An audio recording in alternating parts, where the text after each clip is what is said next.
Hello everyone, আসসালামু আলাইকুম। এই ভিডিওটা খুব ইন্টারেস্টিং এবং খুবই ইম্পর্ট্যান্ট, কারণ এই ভিডিওতে আমরা দেখব কিভাবে একটি পিডিএফ ফাইলকে মাইক্রোসফট ওয়ার্ড ডকুমেন্ট অথবা এডিটেবল ডকুমেন্ট হিসেবে কনভার্ট করা যায়। তাহলে চলেন দেখে নেওয়া যাক। ডেস্কটপে আমি একটা সিম্পল পিডিএফ ফাইল রাখছি। এই ফাইলটা আমি ওপেন করতেছি। এটা একটা পিডিএফ ফাইল। এই ফাইলটাকে আমি কনভার্ট করব মাইক্রোসফট ওয়ার্ড ফাইলে। তো এর জন্য যেটা প্রথমে করতে হবে, আমাদেরকে যে কোনো একটা ব্রাউজার ওপেন করতে হবে। আমি গুগল ক্রোম ব্রাউজার ওপেন করতেছি। ব্রাউজার ওপেন করার পরে আমাকে যেতে হবে গুগলে।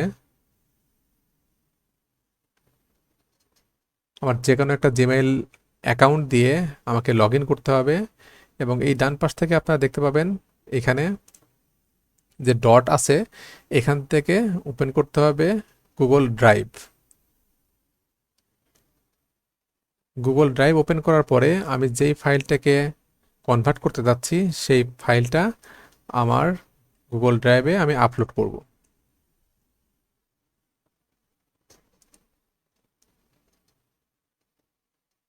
দেখেন এই ফাইলটা এখানে আপলোড হয়ে গেছে। এই ফাইলের ডান দিকে দেখতে পাবেন থ্রি ডট, এই অপশনটি ক্লিক করতে হবে। এখান থেকে বেশ কিছু অপশনস পাবেন।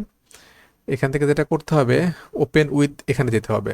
ওপেন উইথ থেকে গুগল ডক্স এটা সিলেক্ট করতে হবে। দেন এটা গুগল ডক্স হিসেবে ওপেন হবে।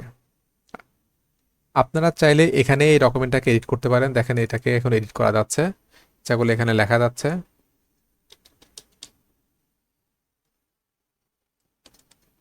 বাট আমি এটা চাচ্ছি এটাকে অনলাইন থেকে সেভ করে নিয়ে পরে এডিট করতে। তো এর জন্য যেটা করতে হবে, ফাইলে যেতে হবে আমাকে। ফাইল, পরে ডাউনলোড, এরপরে মাইক্রোসফট ওয়ার্ড। দেখেন এই ফাইলটা আমার ডাউনলোড হয়ে গেছে। এরপরে আমি এটা ওপেন করতেছি।